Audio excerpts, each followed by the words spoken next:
Не так давно в этом месте в результате хлопка газовоздушной смеси произошло разрушение дома. К сожалению, тогда погибла женщина. Практически сразу после трагедии жильцы соседних домов отключились от бесхозного газопровода и подключились к новым выведенным стоякам.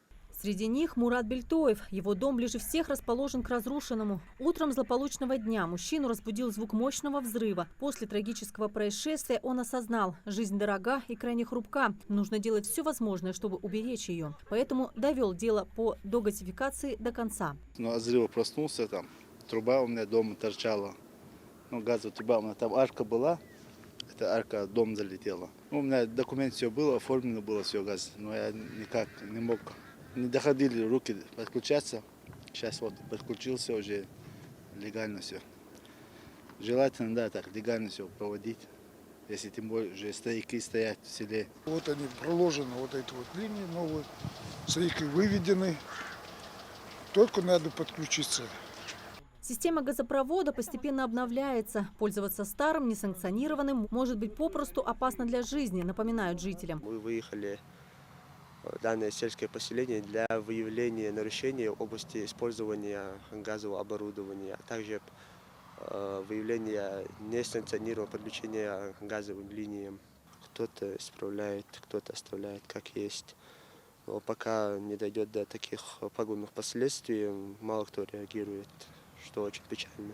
Мы постараемся охватить как можно больше домов, довести как можно более точную информацию для местных жителей, чтобы они более правильно ее приняли, так как это будет им же во благо.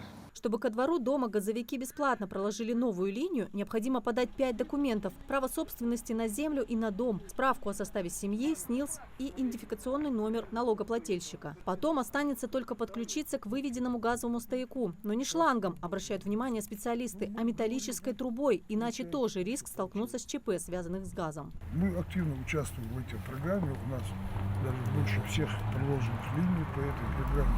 Мы объясняли все. Сходы делали, работники Горгаза там присутствовали. Говорили, что надо подать документы, свидетельство дома. Вот это проложили линию, вывели стояки. Вся эта работа была проведена.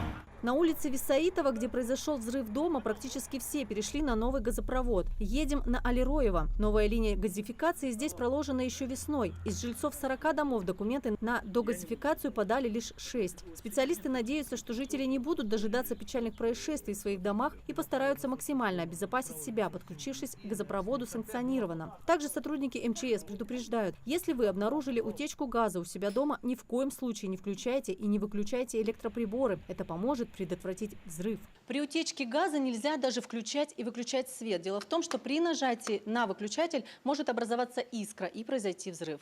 Абонентам напоминают, важно перекрыть все газовые краны, по возможности открыть окна и покинуть помещение, вызвав аварийную газовую службу. В целом, в вопросах безопасности не стоит ждать, пока жареный петух клюнет. Усмирить эту красноогненную птицу, поглощающую в пламени имущество и порой жизни людей, можно, если соблюдать элементарные правила пожарной безопасности.